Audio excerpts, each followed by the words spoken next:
Alright, just a quick reminder, everyone. We still have an incentive for Lord of the Rings 2 Towers for a bonus run of AON New Game Plus. That is $245 away from getting that, and the deadline for that is in a couple hours, so please donate to that as soon as you can. For now, though, we're going to a Championship Novice bonus cars run of Colin McRae Rally 2.0 by Viper UK. Take it away. Okay, thanks very much. Hello everybody, I'm known as Viper UK, or just Viper if you want to make it a bit easier. This is Colin McRae Rally 2. We're doing the championship. We had it recently changed from the bonus cars to the standard cars category. Just as a FYI, the estimate's still the same and pretty much all of the run is still the same. I'll get into the run and then I'll go through like the game and cars and everything. Why we picked the car that we picked and everything like that, just to make it a bit easier. So if we're already on the timer, I can give you guys a countdown, and yeah, if we're ready, I'll give you a countdown from 5, 4, 3, 2, 1, go. Okay, first and foremost, welcome to Finland, the first rally in the game. Now, I'm going to say straight out of the box, just to get it out there, that the skybox will be very, very glitchy. The reason why the skybox is glitchy is due to the modern operating systems messing it up. So anything beyond Windows 7, although Windows 7 had a few problems, has this glitchy skybox. It is fixable via a direct draw 3D file, which we can inject into the game. However, with my capture software, so OBS Studio, unfortunately it means that I will not be able to capture the game for some reason. So I will just say, for the most part, I apologise in advance, and a big epilepsy warning to anybody who may have epilepsy regarding this game. Now, on to the main meat and potatoes. You already noticed straight away that we're doing quite a few different shortcuts. There's a shortcut that I don't use for this game, and it's mainly due to the fact that the runners that use it, they're very skilled in what they do with it. But basically, you're able to flip the car over, and providing it lands in a certain spot, you're able to skip a good chunk of the track, and as a result, it saves around 10 to 15 seconds over a normal stage time. However, due to what's actually going on, it means that, well, be a bit tricky. So unfortunately we won't be doing that cut. Now, Colin McRae Rally 2, released in 2000. Obviously, as you can tell, there's the thanks to Silent, who created the Silent patch, we're able to play this game in 1080p. And thanks to a mod pack released by one of the members of the community, I do apologise, I forget who it is exactly, we're able to get high quality cars in every single stage, including the championship in the super special stages, which I'll get onto in a short while, and also in the challenge mode, as well as arcade. Now, first and foremost, the differences between the categories, the standard cars, the bonus car categories. So the standard cars has 6 cars. You have the Subaru Impreza, Toyota Corolla, the Mitsubishi Lancer, the Ford Focus, the Seat Cordoba, which we are using here, and the Peugeot 206. The bonus cars category is basically any car that isn't the 6 standard cars from the game, with the fastest of those bonus cars being the Peugeot 205 T16. I believe it is the Evo 1 spec that is in this game, I want to say. But it's a very quick car, has over 450 brake horsepower, it's mighty fast, and sets some blistering pace compared to the standard cars. Now, reason why we use the Seat Cordoba, or this car that I'm running right now, is for one particular reason. So, back when this game was first released, they had 6 cars, as I mentioned before. I've listed the 6 cars, but the cars are all from different years. The one that has the most power, surprisingly, is the Seat. How much more power? 15 horsepower more. So all the cars have around 295 to 300 brake horsepower. This has 315. Why that is, I don't know. But if we're going off the real life stats, then that would be correct. The Seat Cordoba, released in 1999, I think it was, when it entered the WRC, or 98, had 315 horsepower. However, due to it being very unreliable, quite heavy, it wasn't able to actually win any championships or any events.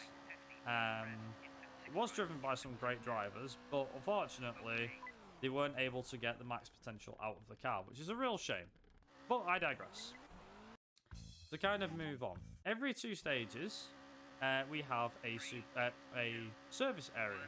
Now, we are going to use this service area every single 2 stages. However, for the most part, we are not really going to use it other than to simply change the gearbox. You can change all sorts of settings, from the suspension stiffness to what tyres you want to use, to what gearbox setting you want to have, the brake bias, the strength of the brakes. You name it, there's an option in there. It's not very advanced compared to modern racing games today, so it's quite basic for most people to grasp. We'll only be changing a few settings on a few rallies in particular, and again I'll explain these as we go. So stage 3 is quite an iconic stage in Common Pro Rally 2 Finland, mainly because it's one of the, not just because it's one of the first few stages in the championship, but also it's because it's in the demo mode, so when the game has a rolling demo, you see that. Also 51 second time, pretty good. That's pretty good. So you may notice as well that some of these stages are back to front. I will mention for the most part, we are going to have a variety of stages. A lot of them will be in reverse of the other stages, but they have a few interesting tricks up their sleeve, some of the stages. So we start with the Rally of Finland, which we're nearly at the end of already, which has gone pretty damn fast. We then move to the Rally of Greece, France, Sweden, Australia, then across to Kenya, back to Italy, and finally to the UK to finish out the championship. The championship runs in the same order through all 3 difficulty levels, through Novice, Intermediate, and Expert. Between all 3 levels will vary the amount of stages. So in Novice, every rally has 4 stages, apart from if they have a super special stage, which Greece, Sweden, Kenya, and the UK all do. In Intermediate, every rally has 8 stages, and in Expert, every rally has 10 stages, or 8 if they're in Intermediate, with 9 if they have a super special stage, and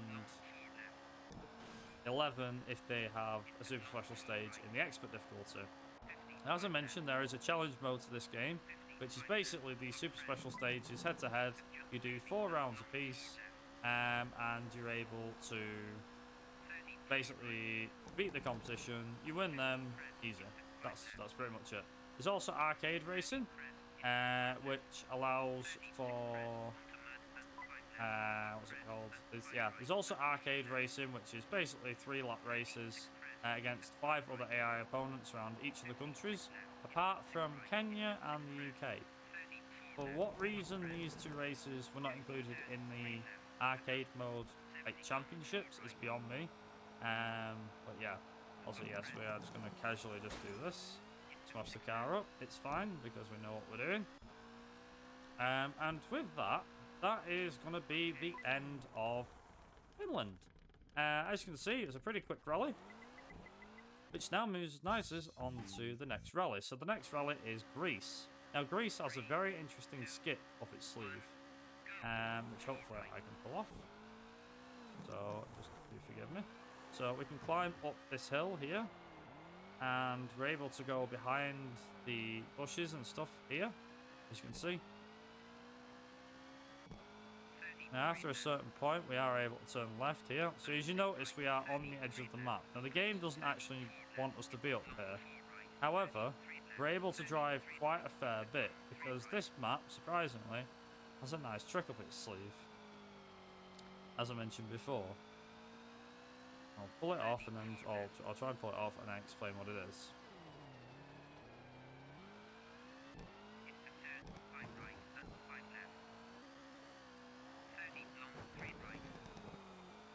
There we go. So what we're doing here is... There we go. Cool. So basically what this skip is we are basically able to skip over the out of bounds box. And in doing so, we are able to bypass the entirety of the stage. Now, that's not to say that there's not going to be like loads of stuff that we can skip, because there is a fair bit. I'm going to go a bit further over here because I don't want to go too far. There we go. So this skip was found by someone called Fairrod in the community. It was then perfected by various members of the community. So by driving across here like so, you can see at the top right corner, we are able to simply get right near the end of the stage.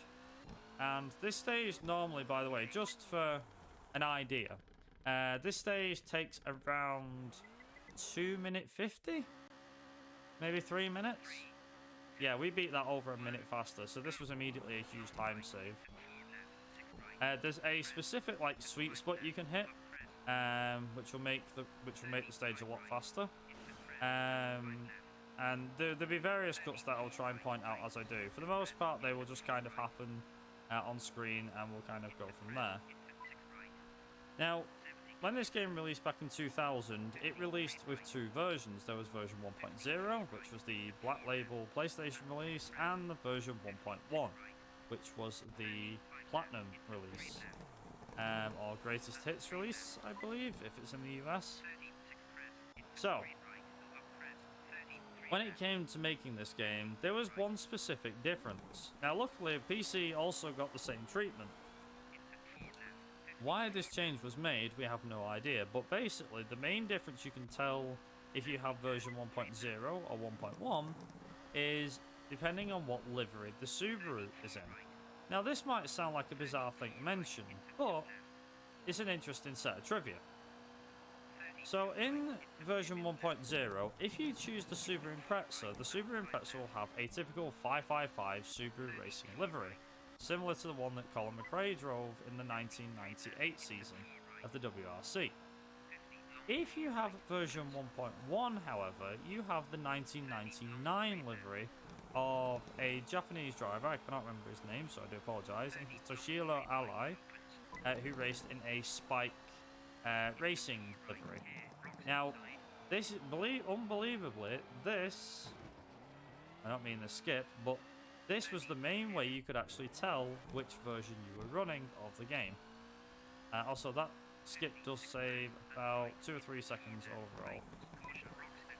It's unbelievable how much the game actually lets you get away with. You'll see, like, towards the end, just how bad this gets, by the way. Because there's a lot of friggin' skips. Like, France doesn't have too many, but Sweden has a few up its sleeve. And so does Italy, so does the UK. For the most part, it's kind of racing through stages and cracking on with it. But yeah, as I was saying, so if you have the Spike livery car, Spike livery Subaru Impreza, then you will have Toshiro Arai's car. Now, it's like I said, it's fair to say that this Toshiro Arai probably wasn't expecting to be in this game, is my guess. But yeah, there you go. Like I said, I can only apologise for the skybox flickering constantly. So this was the second game in the Colin McRae Rally franchise. Like I said, it was released in 2000. The original Colin McRae Rally released back in 1998, much to positive praise from critics and fans of the rallying genre. This then released in 2000. We then got Colin McRae Rally 3 that released in 2002. Colin McRae Rally 04, which released in 2003, and Colin McRae Rally 2005, which released in autumn of 2004. The Colin McRae Rally series still lives on today, albeit it's now named the Dirt series. So what started off as Colin McRae Rally Dirt back in 2007, before the unfortunate passing of Colin McRae himself, we then got Colin McRae Dirt 2 that released in 2009, which was the last Colin McRae game that had the famous man's name on the actual cover. After that, it was known as Dirt, so we got Dirt 3, Dirt Showdown, Dirt Rally. I think it was Dirt 4. Dirt Rally 2.0, Dirt 5, and so on. Obviously, it's probably going to go on and on and on. But yeah, for the most part, like I said, this game has around, I think it's 20 vehicles or so. There is actually a funny little run that we can actually do. It's not this run, but you can do it as part of the bonus cars run if you wish to do so, or do it for a laugh. And that is the Mini Cooper run. So the Mini Cooper is small, meaning it can fit through several small gaps. Now granted, it is way slower than most of the other cars. However, due to its nimble, small size, it is actually able to beat the game quite quickly. Not as quick as, like I said, most of the cars. However, it is a relatively quick car. You can actually make the Mini quick. So the Mini by default has a short gearbox. However, with a slight tweak to the gearbox, you can make it have around the same sort of gearbox as the regular rally cars do. Now bear in mind, this is on the regular gearbox setting. These cars max out about 125, 130, around about there. When we're in Kenya, we're going to be upping the gearbox so it maxes out around 140, 145 maybe, around that. There is one setting that you can actually go one step further. You can push these cars in excess of 160 miles an hour. However, doing so will result in very slow acceleration. As you might imagine, there's a very fine balance when you set up your car for rallies. If you go for too much acceleration, you'll lose out on a lot of top speed. Too much top speed equals too little acceleration. So you have to balance it out. Now, for the most part, I always actually used for the longest time, I used a slightly shorter gearbox for grease due to the corners. However, that's not to say that it didn't have a drawback. The biggest drawback was obviously on stage 1, the big cut that I showed going across the field. That was the one that, up until quite recently, was the only thing that was actually letting the short gearbox down. So I changed it to a standard gearbox. Back to standard, we don't change the gearbox, and voila. Also, on the PS1 version of this game, and I'll mention another game in a second as well, because it's practically the same game, this hill here, you can actually cut straight through it. On the PC version, the respawn point is so on point, it always just resets you. There's no way of skipping it. We've not found a way of cutting it, but if we did, then I'm pretty sure we'd have a blast absolutely annihilating this course. So I'm going to mention another car, another rally here, another game, sorry. And that is Colin McRae Rally 2005 for the Nokia N-Gage. Mainly because all of the cars that were in that game were the same cars, or the same. They had the same sound effects, and it also had a few other things as well. I'll get more into that in a second.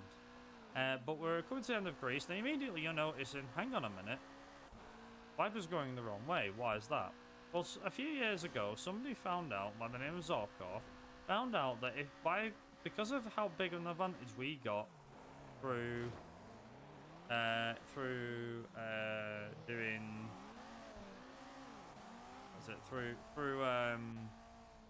doing all these cuts and everything, that we're actually able to get ourselves disqualified and make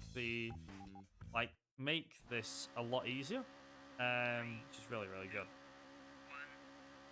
Now we move on to France. France being one of my favourite rallies in the game. I used to hate France in this game, but now it's actually become quite a favourite of mine.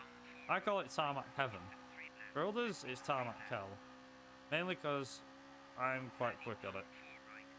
Now, it is possible to do France and also Italy without any brakes. Now, I could try and do this with no brakes. As you can see, I'm slightly tapping the brakes. That's because of the fact that I don't think I'd want to do this with no brakes. It would be terrifying. But yeah, that's the whole reason for that one. Kind of going back to Colin McRae Rally 2005 for the N-Gage. So what I was saying was, when that game was made for the Nokia N-Gage, they realised they couldn't fit the 2005 game, I'm guessing. The developers realised they couldn't fit the actual 2005 game and the stages on the Nokia N-Gage, on a like a SD card. So they decided to go in the back catalogue. Like, what can we use? Well, we had Colin McRae Rally 2. It was small. It was reasonably good quality. So they went, sod it, let's just shove it on. Let's shove it on Colin McRae Rally 2005. Let's power that off as Colin McRae Rally 2005. But hang on a minute, there's more. So the other bits that they also did was they decided it would be a good idea to put, instead of have the cars be the ones from Colin McRae Rally 2, obviously that would make it look too obvious, to replace all of the cars with the ones from the 2005 main game. So the PC, PS2 version of the game. Graphics and everything. However, there's one other thing they did. They took all of the game sounds from the PS1 version of Colin McRae Rally 2. So you have the PC or PS2 models, I would presume, from Colin McRae Rally 2005. They had all of that, and it was like, right, we've got all that, now we need the rest. So off they went, and they made Colin McRae Rally 2005 for the Nokia N-Gage. And that is how that game was born. Now recently, also a couple of months ago, somebody by the name of Why Am I Here, I think it was, or something like that, basically found out that there's a Nokia N-Gage emulator that you can download and use, and there's also a ROM, thankfully, a dumped ROM file for Colin McRae Rally 2005 for the N-Gage. So guess what? Speedrunning that became a thing. So there is actually a speedrun.com and everything page for that game. It is practically the same game as this. There is a few things that are removed from Colin McRae Rally 2005. Because challenge mode and arcade mode from Colin McRae Rally 2 weren't actually in, or weren't a part of Colin McRae Rally 2005, they were able to remove them from the game.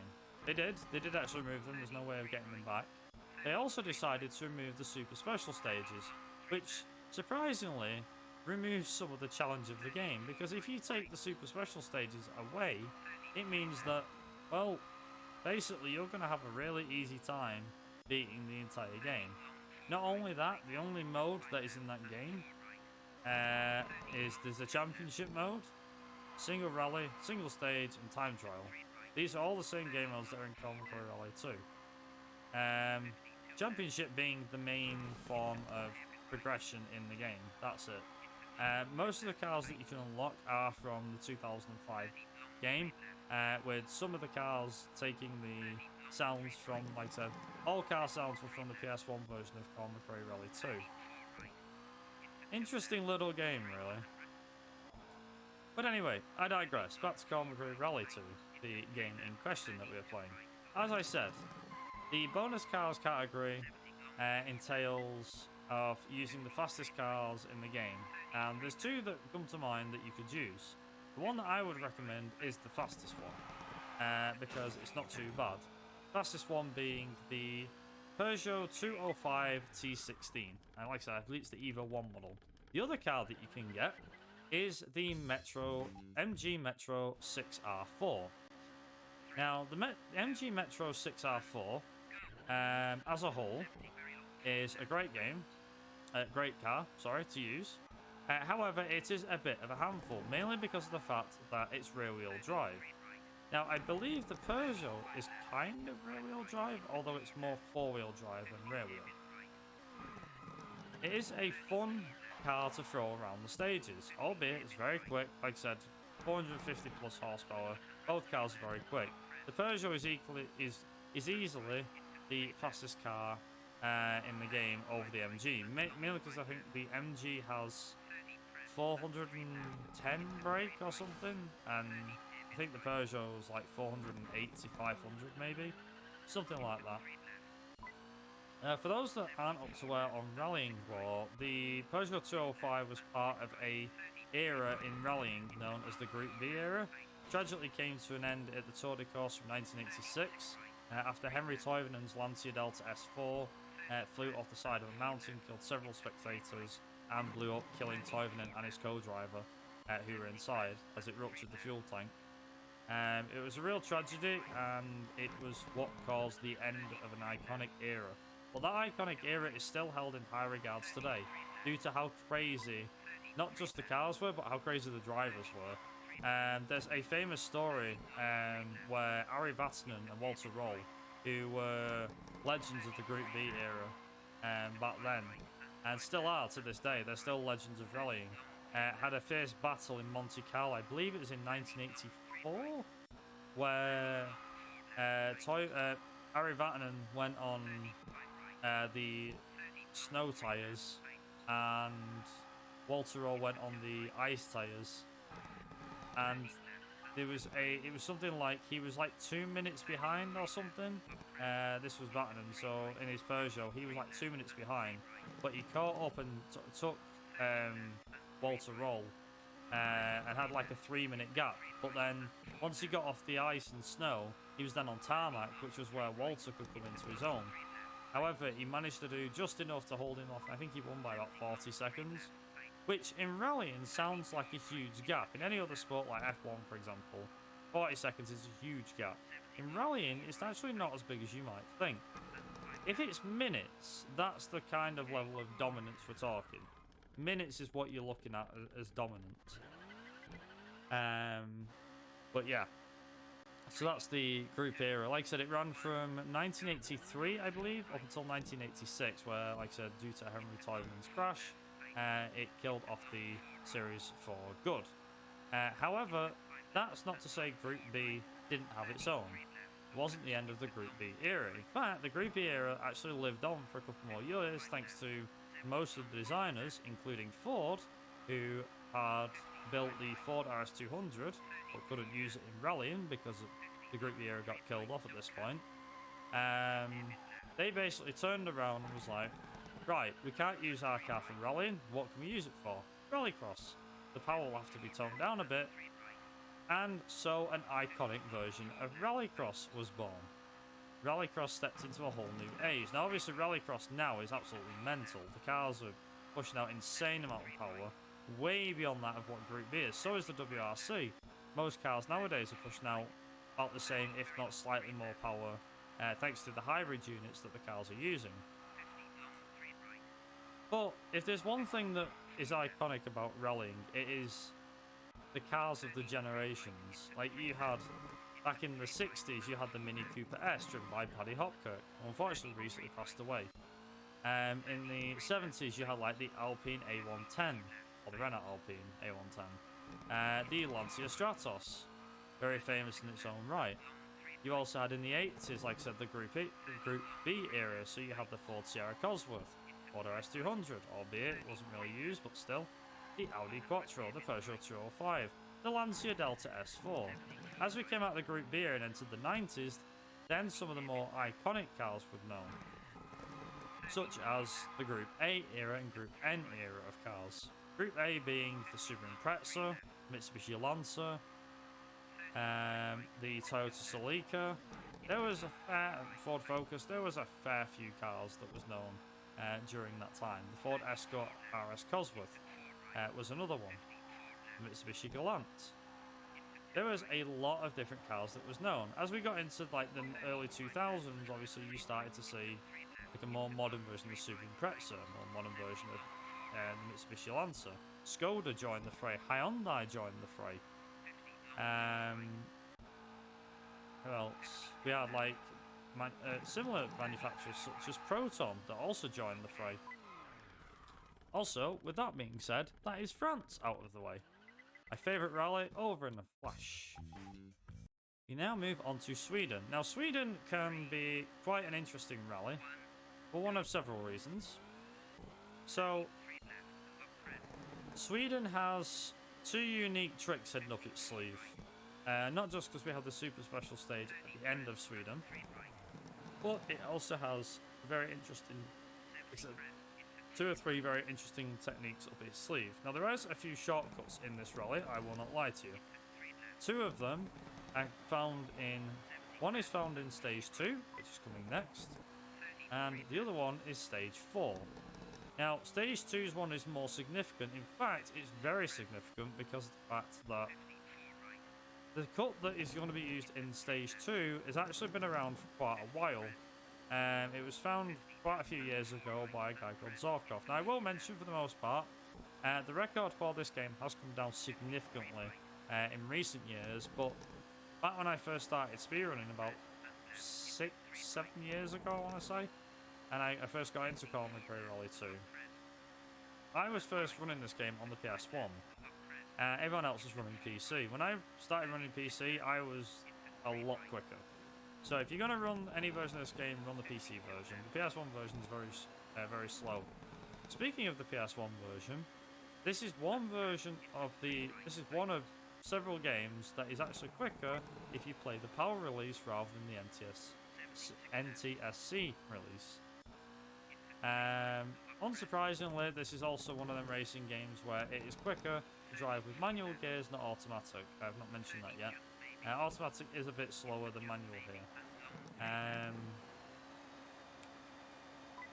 But yeah, like I said, there's a lot to it with this game. A lot of the cuts that were found over time were thanks to various members of the community. So, following members, I'm going to give a quick mention to. So we have someone called Zola who has put in a lot of time in finding a lot of shortcuts over the last couple of years. We had Zorkov, who has also dipped his hand in and has managed to basically find some insane skips, including the next one, which was found a couple of years ago, which has always helped in terms of the community. We've also had someone called Matik, who has joined us in recent years and has become very quick at it, and also pulled off some insane skips. And I think a big mention, or two big mentions, goes to someone called Lucky, who is unfortunately no longer in the community. But without him, we wouldn't have had as many shortcuts that we would have had. Thanks to him, he went on a absolute mega spree in 2017, I think it was, 2017, 2018, and really brought the game alive in terms of shortcuts and what he found. The other mention I want to give is to someone called Fairrod, who has found a lot of out-of-bound stuff.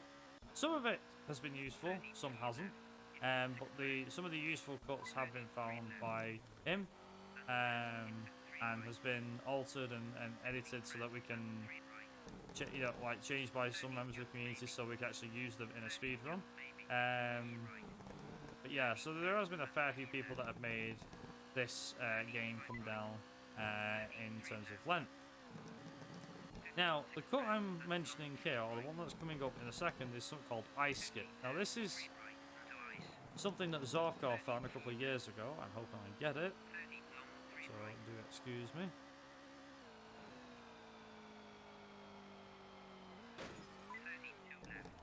Yep. You got it. First try. Nice.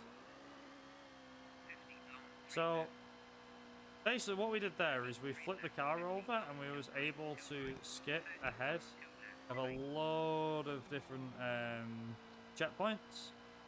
We're also going to do this here, which, if I get it right, nice. Also, but I also cut this bit here because you can cut across here. So we're going to cut across here.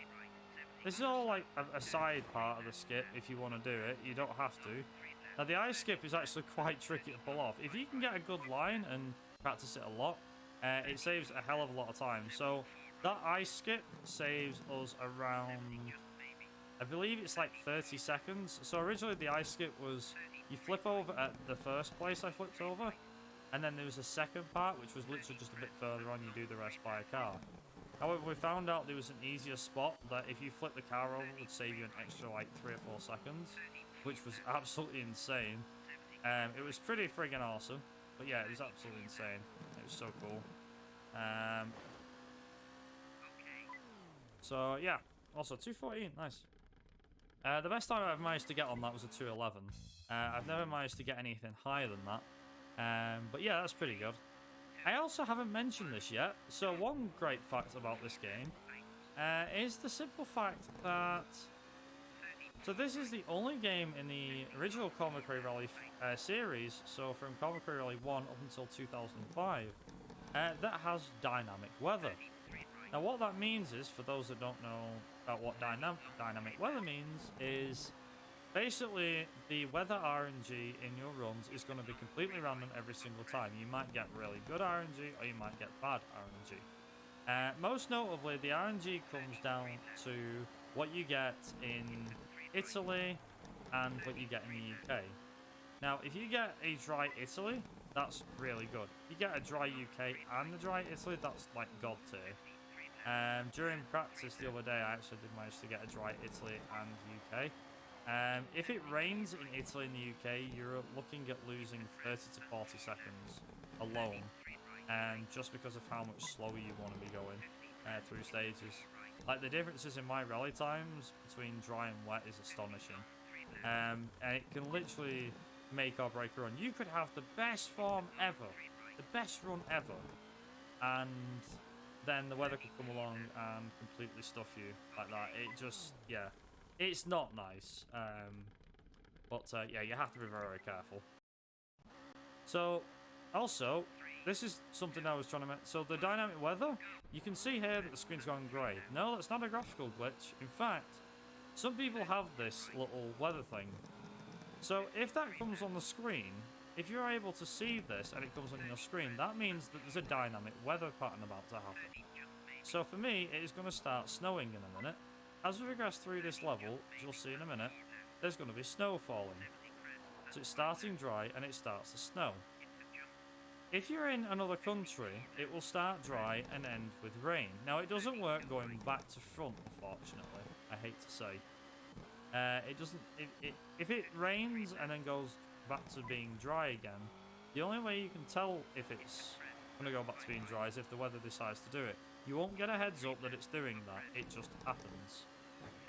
Like I said, the weather is the main bit here. And it's also one of the main reasons why the record is sat where it is sat currently. Simply because of the fact that I had better weather. Now, we're coming up to here. As I said, there's like two main tricks to do with Sweden. So, just going to make sure I get this right. There we go. That was actually really quick. Hot down. So yeah, you can clip through that wall there. And then if I keep going along here, like so, you get pushed out of here, as you can see. So that actually saves us in the stage around 10 to 15 seconds, depending on how quick you get it. Will depend on how much time you save. There's also another little cut here that we're going to do. So we're going to climb up this hill here, as you can see. If I can do it, that would be nice. Car, please. Can you climb up? Come on, please. There we go. Cool. That's probably lost me a load of time, but it's fine. So I usually go in bonnet cam for this, simply because of the fact that we want to find out where I'm going. Oops. Please, car. There we go. Also, there are several views in this game, including a cockpit view. Unfortunately, that last bit did kind of screw me up there. If I didn't get that bit wrong, or it didn't take so long, then that would have been a gold. Pretty sure. Would have been a pretty good stage otherwise. Nevertheless, I digress. So, we've now got a super special stage, which will get done in about 30 seconds.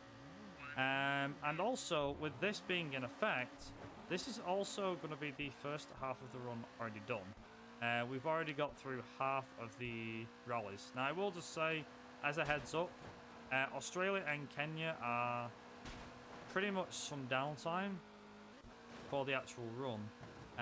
Because for me, it's just more driving. There's no cuts or anything, really. There's like one or two minor ones, but there's nothing major. There we go. That was pretty good. That was a pretty good clip. So I'm just going to quickly get into Australia. Yeah, if the host would like to say anything about charity or anything like that, feel free to go right ahead. Well, I would just like to remind everyone that we still have that Lord of the Rings Two Towers Game Boy Advance run coming up later. There's going to be a bonus run of AON New Game Plus if we can hit the $250 goal for it.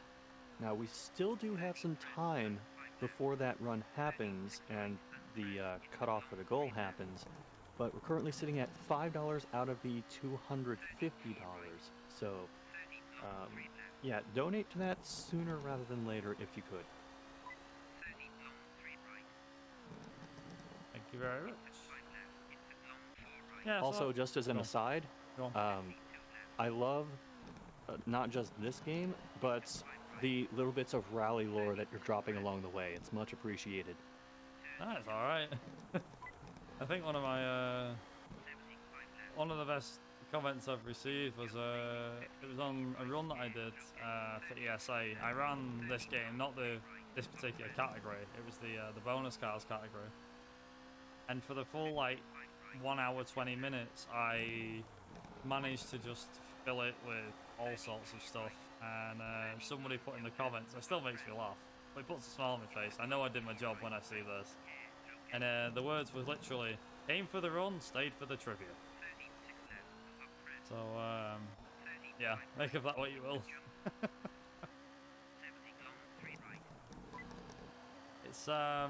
It is worth noting as well, I did mention about the cars before, the 6 standard cars that we have in the game.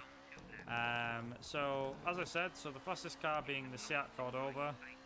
The slowest 2 cars are the Toyota Corolla and the Ford Focus. However, as a beginner, I would actually highly recommend the Ford Focus. Now, you can jump straight in and go straight with the Seat if you wish to do so. However, the Ford Focus is actually quite stable. Now, I never really took much notice of the Ford Focus in this game. If anything, I just kind of sidelined it. Now, it is actually the car that Colin McRae drives in this game.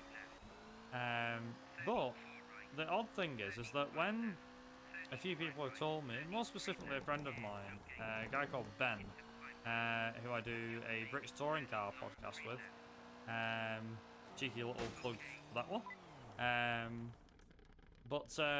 Yeah, me and him do like a British touring car podcast thing. Anyway, him and his fiance were doing a co-op championship. That's also something I haven't mentioned. I'll quickly run over that. So you can actually do a co-op championship with a partner side by side, which is really, really cool.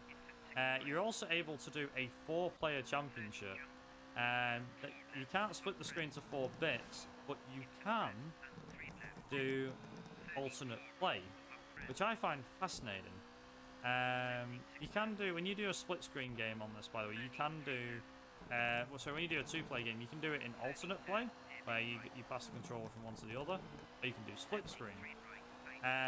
Anyway, a friend of mine, as I said, Ben, him and his fiance were playing this game. They were doing the split screen championship together, and she picked the Ford Focus. He picked the Seat Cordoba because he knew it was the fastest, mainly because I told him so.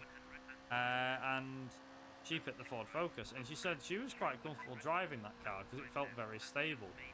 It was only when I did a run the other day with the Focus that I realised what that meant. Now, I'd played around a little bit with the Focus before, but not until the extent that I played it with the championship that I realised, you know what, yeah, this car's actually pretty nimble. It's not a great car because it lacks power against the Seat. However, as a first runner, as a new runner, the Focus is actually a good starting point to then move on to the Seat. If you wanted to, you could always move on to the Subaru or the Peugeot. In terms of rankings, like I said, the Ford Focus and the Toyota Corolla are the 2 slowest cars. However, like I said, the Focus is a pretty good car for first runner, I would say, because it's very stable and doesn't spin out and is quite easy to catch under a slide. The Mitsubishi Lancer, however, has a huge weight problem. Yeah, it put on 230 pounds and weighs as much as a lad donut. It literally is atrocious when it goes around the corner because there's so much weight to it. I believe most cars weigh around 1,250 kilos. The Seat weighs around 1180, I want to say. Something along those marks. It weighs a little under 1250. The Mitsubishi weighs nearly 1400. I think it's like 1370 or 80 kilos. So you think as well that it will lack power because of the weight, but it doesn't. It just has a hard time getting around corners, which is a shame, but at the same time, you know, it is what it is. There is a Game Boy Advance port of this game, which you can find if you're interested. The game is completely different to the PC and the PS1 versions. It's also worth noting that that game's world record is kind of free at the moment. So I set a time, I think it was for 55 or 54 something, like 54 minute time. A guy called Ninja Shred came along with like a 53 something, and then I came along with a 52 minute time, which I was quite happy about. However, since then, Colin McRae Rally 2 on the Game Boy Advance has been broken. People have found that the start and finish lines are quite close together, and there's a fair few cuts on stages that can be done. So the records are waiting to be snapped up, which I find quite funny, to be honest. If that's the case, expect that record to go under 50 minutes. I'm pretty sure sub 50 is doable, especially when you consider like the start and the finish line can be found quite near each other, which is, in my opinion, is quite funny. I didn't think that Game Boy Advance game was able to be broken that much, but it was. So yeah, the more you know. Is there anything else I can mention? Don't really think there is, other than maybe, so in the arcade mode, I just kind of draw back to that. The arcade mode has two classes, or two groups, of circuits that you can do. So you can do Class B, which is Italy, Sweden, and Greece. And you can do Class A, which is Finland, Australia, and France. Now, as I mentioned, Kenya and the UK, for some reason, are not involved in either class. Why? I have no idea. Absolutely not the foggiest idea. But it is what it is. Also, that was a gold split. Let's go. Nice. Always a good thing to see a gold split. But yeah, it was a very weird thing. So the only way you can actually play the Kenya and UK tracks is in single race mode or in time trial mode. There's no like championship you can do that involves them, which is very odd. Yeah, very strange, very odd.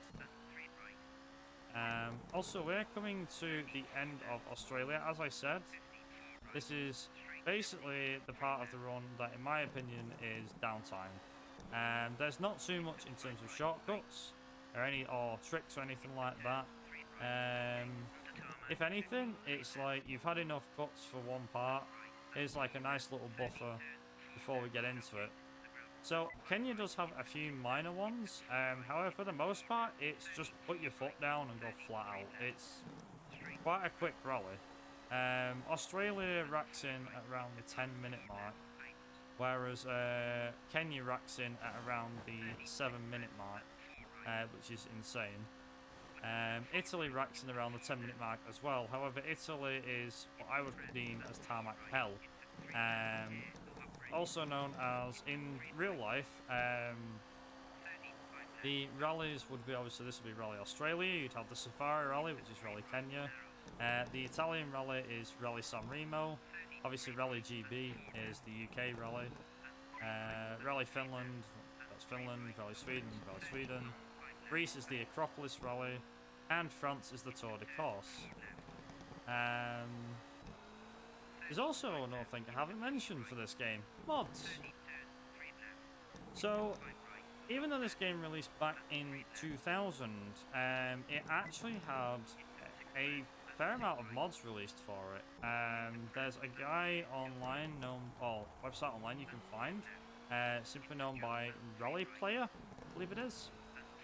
Who has done several mods, I say several, like several hundred mods I think it is, for various racing games throughout the years, including the original Colin McRae Rally, and Colin McRae Rally 2. I think he's got a big thing for like recreating the classic liveries and putting them into modern games, which is friggin' awesome. But yeah, you can get like a lot of car skins off him, off that website, which is really cool. There's also full-on mods for this game, regarding car skin mods. So there is the Dirt 2005/2007 mod, which replaces some of the cars with cars from 2005 to 2007. There is the WRC 2002 mod, which in my opinion is one of my favourites because it replaces all of the cars with cars from the 2002 WRC season. There's two versions of that. The last like full mod, I believe, for this game was the WRC 2016 mod, released a few years ago, where some of the rallies were changed. So, for example, the Italian rally was changed from the Italian rally to Rally Monte Carlo. The way they did this was they managed to put snow on the sides of the track. The cars all sounded different. The car models were a bit updated and matched that of the real-life WRC season. And it was just amazing to see. The modding community is only small for this game, but there are mods that you can get for cars that you can replace with. So, for example, you can replace the Mitsubishi Lancer, which I believe is the Evo 5 in this game, with the Evo 6 of Tommy Mäkinen. You can replace the Toyota Corolla with the Toyota Sleeker GT4. You can also replace a few other cars. I believe one of the cars can be replaced to be the Opel Kadett. I think it was the Sierra Cosworth or something like that is replaced to be the Sierra to the Opel Kadett. Or Opel Manta, sorry, Opel Manta it is. There's a few great mods out there for this game if you ever wanted to play them. However, it is noted that in terms of modifications for the run for Colin McRae Rally 2, there are two that are permitted. Everything else is not permitted. So the two that are permitted are the HQ Cars mod, which you can download. It's quite easy to get hold of. I believe you can find it in the resources on the Colin McRae Rally 2 speedrun.com page. And as I mentioned, that basically allows all the cars to look in HD, depending on how high up you want to play it, you know, on how upscaled you want to play with the cars and everything. So there's that. Basically, the reason for that mod is in the original game, when you originally patched this game with Silent Patch, all of the cars. Now this has been a thing from day one, but all of the cars in the challenge mode, in the arcade, I believe, and also in super special stages, the graphics set gets swapped out. The graphics set on your car and on the AI's car gets swapped out. So for some reason, the game loads in a low quality graphics set, specifically for the car. And I'm guessing this is to do with performance or whatever. Doesn't matter if you have the highest graphics possible and the cars look as great as they do. In the challenge mode and super special stage, you can't do that. Anyway, so what this mod does is, and again, this one's allowed, it's fine. All it's doing is just loading in the high quality textures rather than the low quality ones. Is the cars are now in high quality. Literally, it's as it says on the tin. Nothing too exciting. That's literally it. That's the first modification that is allowed for runs, because it doesn't change anything. The second one, which was seen as a bit of a controversial one, but has since been retracted and after thorough investigating has been allowed, and that is the ability to swap the Subaru Impreza car for the one from version 1.0. So the card that is in the PC version for 9 out of 10 players is the Toshiro Ally, I think it is, Spike livery Subaru Impreza. Now, fair play, you can keep that if you wish to do so. There's nothing wrong with you using that car. However, what we've allowed is we've allowed people to have the skin back. So that's also linked under resources for anyone that wants to drive the official 555 livery Subaru Impreza, they can do so. That option's there. We're also coming up to a very iconic stage. This is kind of going to be blink and you'll miss it. So, stage 3 for Kenya is one of the most iconic stages in the game. You do remember before I said about there's Finland stage 3, there is also France stage 1, there is Sweden stage 1, and there's Kenya stage 3. I also believe there's the UK stage, I forget which one it is. But Kenya stage 3 will probably be very synonymous because of the fact that this is shown a lot of the time on the rolling demo. So by that, you just leave the game running, the game will play a random stage, and chances are this one will come up at some point. Most times it will probably come up. So it is a very short stage. Like I said, it's about 50 something seconds in length. You can do the stage in under 50 seconds if you're driving the Peugeot 205. I don't think it's doable in the I think it's doable in the Seat, although a 52 second time is pretty damn good. Pretty sure it could have been better, but still. On to stage 4, which is a rinse and repeat of stage 1. As I said, there's a lot of stages that are rinse and repeat of other stages. And this will kind of be the last of our relaxation period for the run, because after this we have Italy and the UK, which are weather RNG fests, and I say that with an interesting sense of arousal because, like I said before, the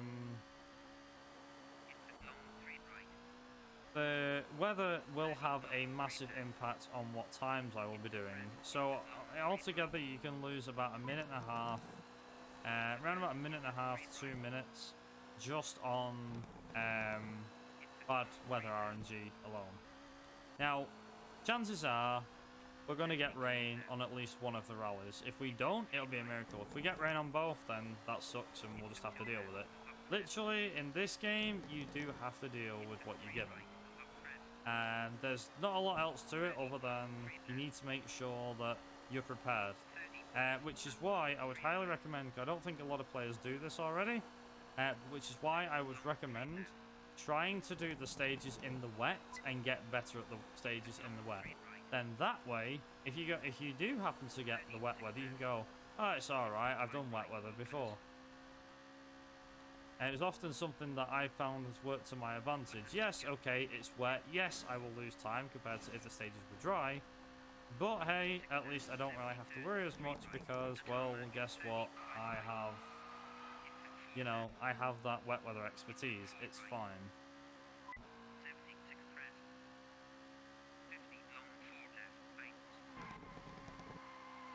So, can't do sub 2, but I can try. No, that's not what happened. Never mind. 201. That's good enough. Woohoo. It's also worth noting, so the record is a 1:16:39 by myself. We know it can come down further. We reckon that this run can actually come down into the 1:15s. Now, there's a lot of RNG involved in this, a lot of great stage times as well. We do know that 1:15 is possible, but it is going to take some trek and a half to get to the 1:15. Like a ridiculous amount of time to get to 1:15. It is doable. It is completely doable. It's just a case of you need to be on really good pace the whole way through the run. Otherwise, that time is not coming. There we go. Nice. Good stuff. Okay, good stuff. Now we are on to Italy, and lo and behold, the weather gods have smiled on us. Now, one thing to mention, quite a few years ago, I was looking through YouTube. Now, here's a little funny story with this game, with Italy, is that I was looking through YouTube quite a few years ago, especially when I was a kid, and just seeing what the best times were that people were doing around Italy.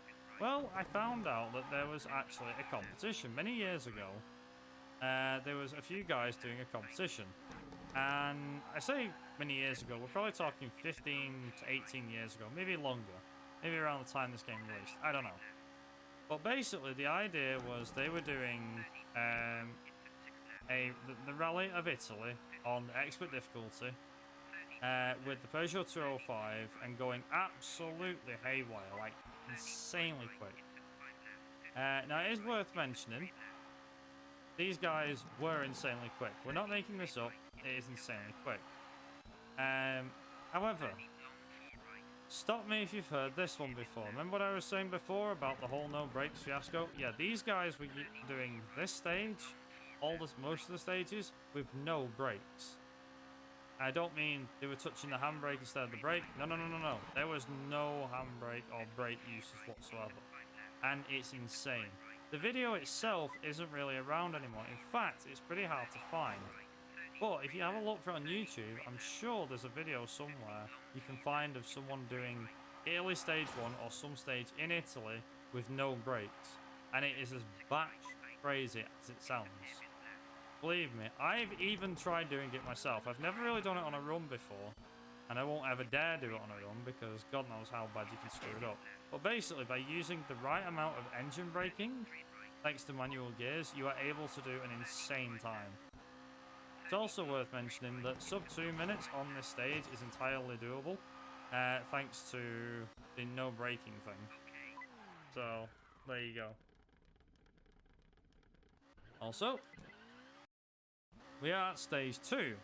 Stage 2 actually has a out of bounds. Now, we're not going to use it, and unfortunately, I can't really show it off, because if it screws me up, then unfortunately, there's not a lot I can do. But long story short, someone found there's an out of bounds right near the start line that you can use, and you have to drive up the hill.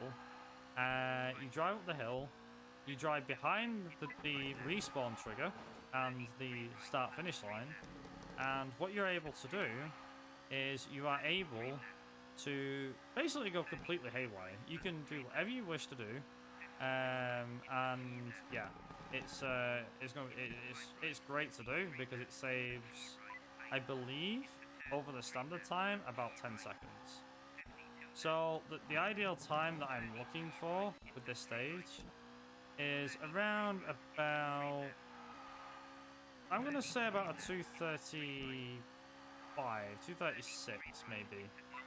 Depends how good my driving is. It's dry as well, which is really, really good. Not if I'm driving like that, I can't. But yeah, it saves about 10 seconds, so you can do this stage in like 2 minutes 24 seconds instead of 2:34. Now, providing I can do that cut and the Finland stage 1 skip, which skips like, gets you about 15-20 seconds, if I pull that off and get some really good luck, then I reckon I could probably break this into a 1:15. But that's presuming on a couple of things and my stage times being very, very good. I mean, if that run will ever happen, God knows. But that will be the ultimate God run, if that run ever happens. For a while, it was like the record as it came down. It was like a chase for sub 130. I got that. Then it was a chase for a sub 125. Then it was 120, and then it was minute barriers that we started trying to bust. First, it was a 119 barrier. That went to a 118 barrier, then 117 barrier. Now we're trying to break the 115 mark, as in break into the 115. So we're trying to break a 116 barrier. Because currently, like I said, the two fastest times are myself and Matique, with a 1:16.39 and a 1:16.59, I think it is. Also, I said 2:35. That was way better than I thought. 2:30. Happily take that. Now, oh, no rain still. Yes, that's really good. So we've got very lucky on Italy so far. The UK, I'm expecting rain. If it rains in the UK, this is fine. I can completely handle it. It is fine. Like I said, I've done the stages in the wet, so I know what to expect. Italy is actually the harder rally, including them corners there. Yeah, Italy is the hardest rally for any newcomer. This is the one where I'm expecting a lot of people to trip up. One tip that I can definitely give to people as well is if you're ever thinking about running this game, don't ever feel scared to do it. Just know that there is a lot of cuts that you can learn as it goes on. The super special stage skips that we do, the retirement things, it is honestly best to not do anything with those until you are getting pretty good stage times. Now, I'm not saying extraordinary stage times, because there are people who use the super special stage retirement things and aren't that quick. But the one that seems to trip a lot of people up is the Kenya one, so the one that we did not long ago. Yeah. That one has actually caused a lot of runners to lose a run there who aren't that quick. So just be aware, if you were to do this run, never to do that one. Unless you got extremely confident in your abilities and you were confident about going fast. It's also worth noting as well, there's a lot of ways you can lose. Each rally is a test, basically. Every rally requires that you finish in the top 6 to move forward. If you don't score enough points to move on to the next round, you're out. Basically, the championship ends there.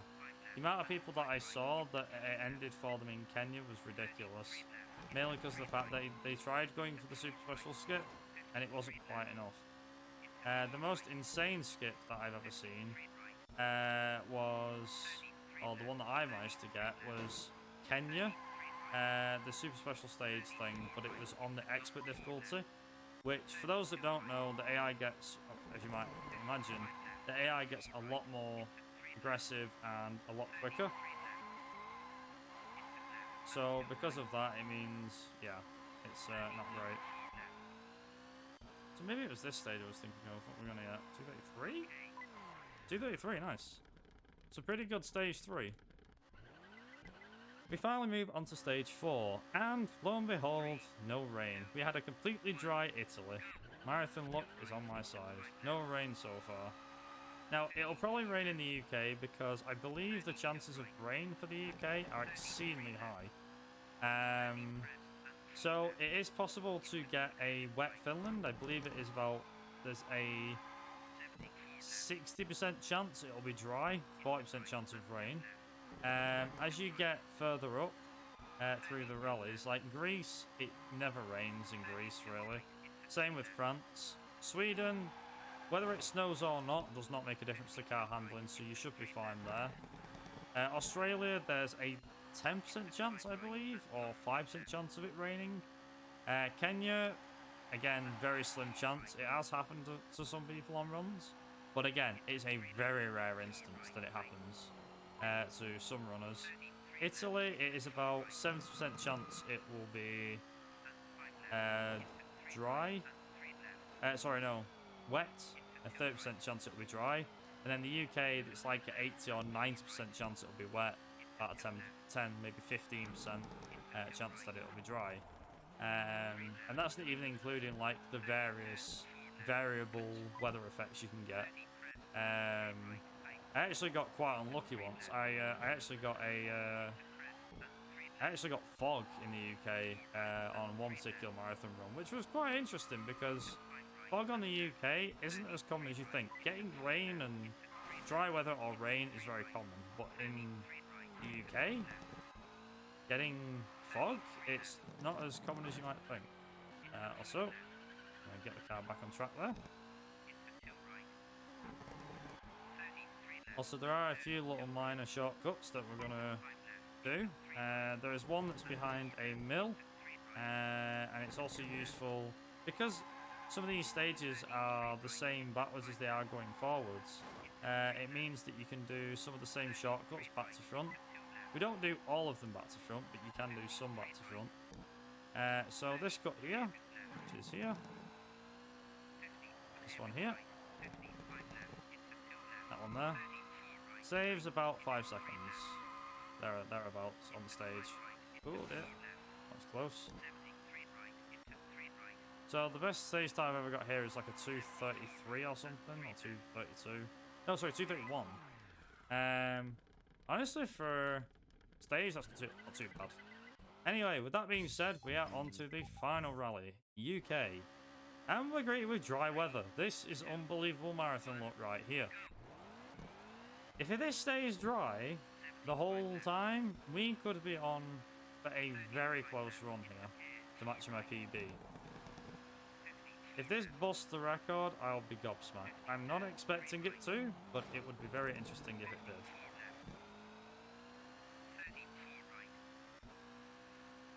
So one of the things that I never used to do was go over this hill here.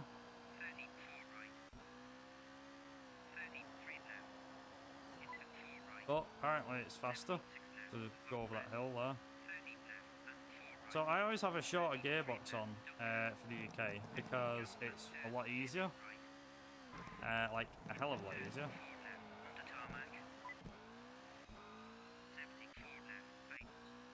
There is actually a few shortcuts we can use in this stage, but I'm not going to use all of them. I'm going to use some, but not all. Literally because of the fact that that's like one of the major ones that we need to get. So the game's like, no, you went the wrong way. We're like, no, I didn't. Went the right way. What are you on about? So the UK is severely broken. There's nothing like the sight of a broken video game than what I will show you in the final stage, and I promise you it will show off like just how broken this game can be. I'm very happy that we've got dry weather. Like, if this happens to stay the whole way through, then yeah, like I said, this could be very good for us. Now there is a major shortcut you can take to cut out like most of this backlog here. We're already like taking a few minor shortcuts, but yeah, you can take a few.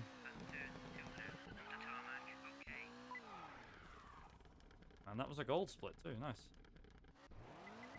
Now it can rain any time in England. That is worth noting.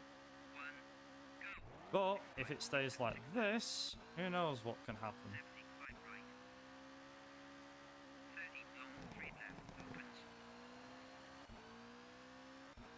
So, for the most part, we're actually going to save, or we're on par here to match my PB for the UK, which is going to be really frigging good. I'm just hoping that the stage 4 cuts go well for me. So, it's not over until we get through stage 4, is what I'm going to say. Because we have stage 3 to get through, and stage 4. If it rains at stage 3, it rains at stage 3. I have to remember that. Like, if it rains, it rains. It's not, oh, everyone's dead or anything like that. It's just a case of, oh no, it's raining. You know, it's fine. You also notice as well the car slides a lot more when it's wet. So, make sure I get this right. Here's a little minor shortcut here, which hopefully not take. Hopefully not screw up. Okay, that's fine. And hopefully with a bit of luck, get into this corner too fast. Should be fine.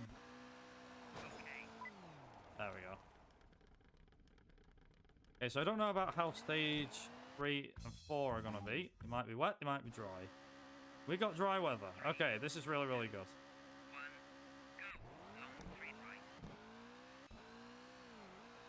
So, stage 3 is actually a real pain in the backside. Because, believe it or not, so in stage 3, you have several different things that can go wrong. If, for whatever reason, you get wet weather, prepare to lose about 10 to 15 seconds on this one alone. Because it will hurt badly. And I'm not just saying that, like, it does tend to hurt pretty badly.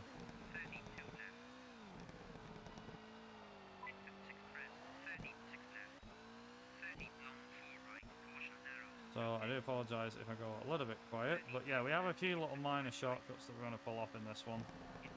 Getting through stage 3 is actually the best part for me. Because once you're through stage 3, it's like, right, the home stretch. And as I said, we've got the glitchy ending as well.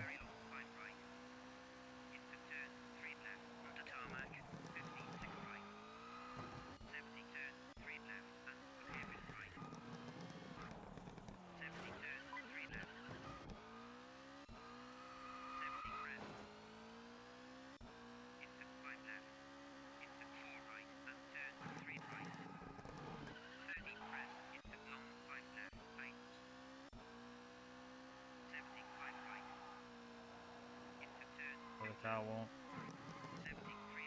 I'm hoping the car won't, like, do me out of anything here.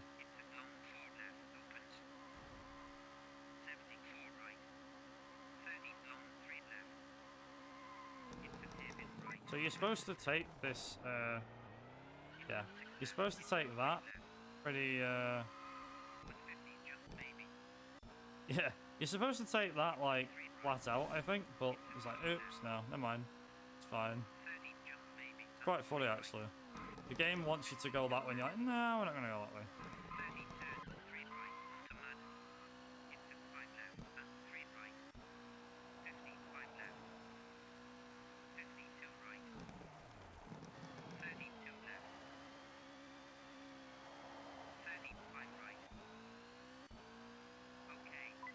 Also, that 240 is definitely the quickest time I've ever done on that stage.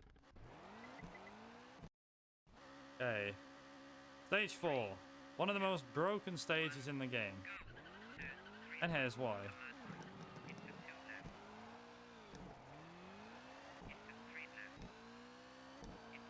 So, someone forgot that a car can fit through this gap here. They also forgot about respawn points too.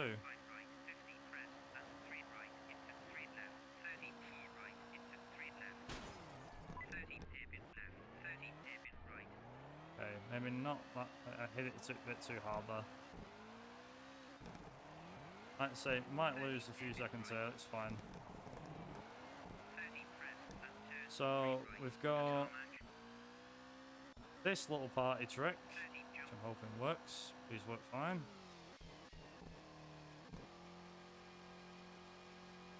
The wrong way. There we go.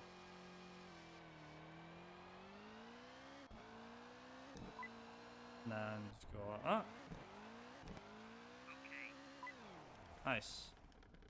Also, get ready on time because it is coming up soon.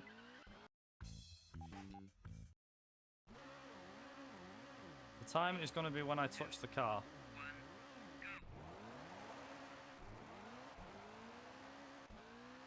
Also, this is going to be bloody close.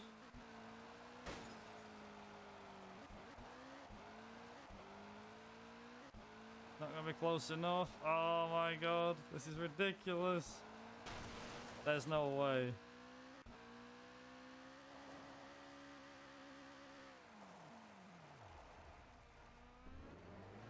Time. Ooh. And that is it.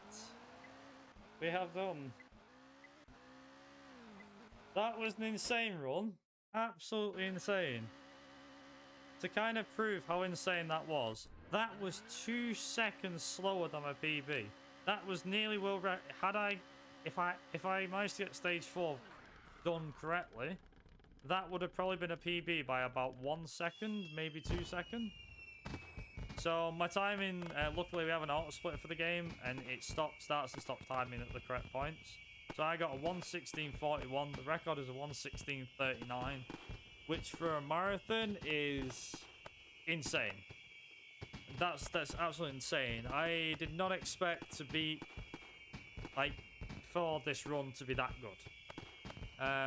This needed insane luck. We got every good luck charm in the book, which was absolutely amazing.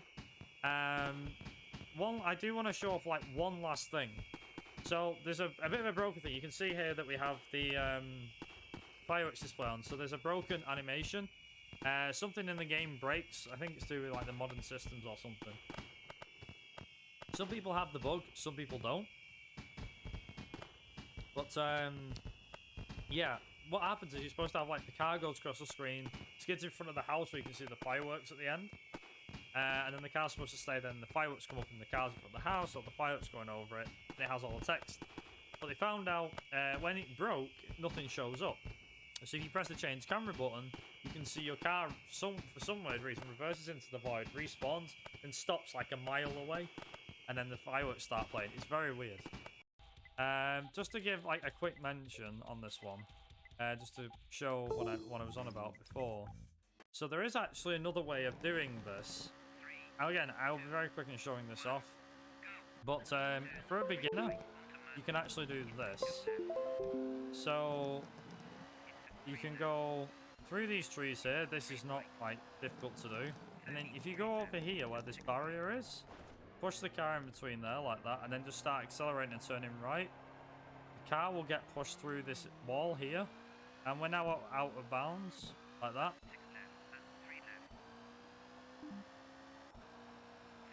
And then what you can now do from here is you can easily turn around and go, right, I'm out of bounds. If I drive over here, then I'm now on this part of the map here.